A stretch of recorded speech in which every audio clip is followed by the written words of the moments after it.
Friends, இப்போ பார்த்தீங்கன்னா நேற்று நான் வீடியோவில் சொல்லியிருந்தேன் சோலார் யூசர் சோலாரில் என்னென்ன இஷ்யூ வரும் அப்படின்றது. அது இன்றைக்கி பார்த்தீங்கன்னா அந்த வீடியோ லைவாக பார்க்கலாம் வாங்க. இப்போ பார்த்தீங்கன்னா இந்த ட்ரைவ் வந்து 7.5 ஹெச்பிக்கான ட்ரைவு. ஆனால் ஓடுற மோட்ரு பார்த்தீங்கன்னா 3 ஹெச்பி மோட்ரு தான் வருது, சப்மர்சிபிள். அது இல்லாமல் தண்ணி இப்போ 10 அடியிலே இருக்கும். போட்டிருக்க பேனல் பார்த்தீங்கன்னா 240 வாட்ஸில் 20 பேனலு ப்ளஸ்ஸு 320 வாட்ஸில் 2 பேனலு, மொத்தம் 5440 வாட்ஸ்க்கு பேனல் இருக்குது.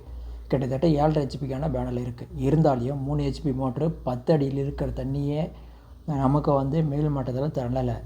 காரணம் என்னென்னு கேட்டிங்கன்னா, இப்போ வந்து கிளைமேட் வந்து டல் கண்டிஷனு.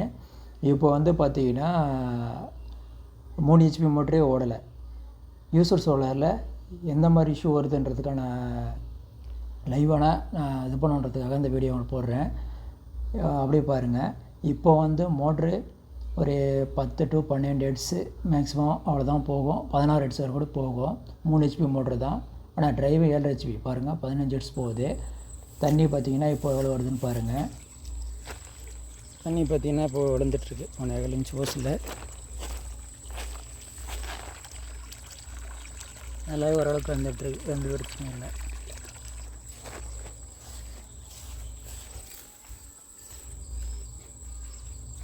இதில் பார்த்திங்கன்னா மொத்தம் 22 பேனல் இருக்கும். 2 பேனல் பார்த்திங்கன்னா 320 வாட்ஸு, மீதி எல்லாம் 240 வாட்ஸு. மொத்தம் பார்த்திங்கன்னா 4800 ப்ளஸ் ஒரு 600 வாட்ஸ், 5440 வாட்ஸ்க்கு இருக்குது பேனலு. இப்போ வந்து பார்த்திங்கன்னா ஃபுல் அண்டு பிளாக்கு தான், ஒன்றும் வெளிச்சம் கிடையாது. இருட்டாக தான் தெரியும் உங்களுக்கு.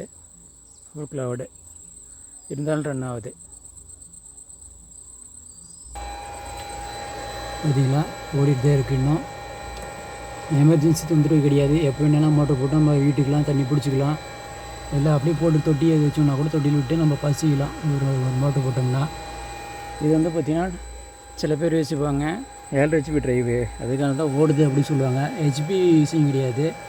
நம்ம யூஸ் பண்ணுற மோட்ரு வித் அதுக்கான பேராமீட்டர்ஸ் அது எப்படி நம்ம பண்ணணும் அப்படிங்கிறது தான் முக்கியம்.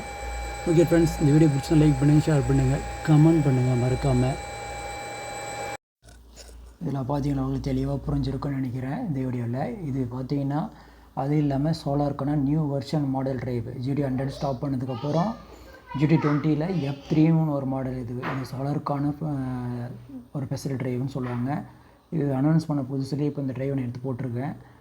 இப்போயும் பார்த்தீங்கன்னா இந்த சோலார் ட்ரைவே நமக்கு சப்போர்ட் பண்ணல.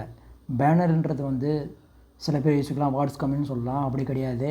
பேனல் வந்து செல்ஸ் பொறுத்து தான் வாட்ஸ் மாறும். அதோடைய VOC IMP எல்லாமே செல்ஸ் பொறுத்து தான் மாறுமே தவிர பேனலில் வந்து எந்த டிஃப்ரெண்ட்டும் கிடையாது.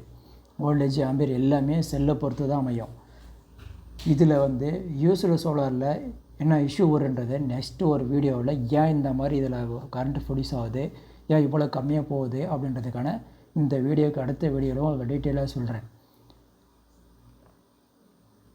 அது இல்லாமல் பார்த்தீங்கன்னா இதில் 5400 வாட்ஸ் இருந்தும் 3 ஹெச்பிக்கு தேவையான கரண்ட்டு 2200 வாட்ஸ் தான். பட் அதுவும் தண்ணி 10 அடியில் இருக்குது. அப்போவும் நமக்கு தண்ணி மேல் மட்டத்துக்கு எவ்வளோ வருதுன்னு கவனிச்சிங்களா? 1.5 இன்ச் பைப்பில்.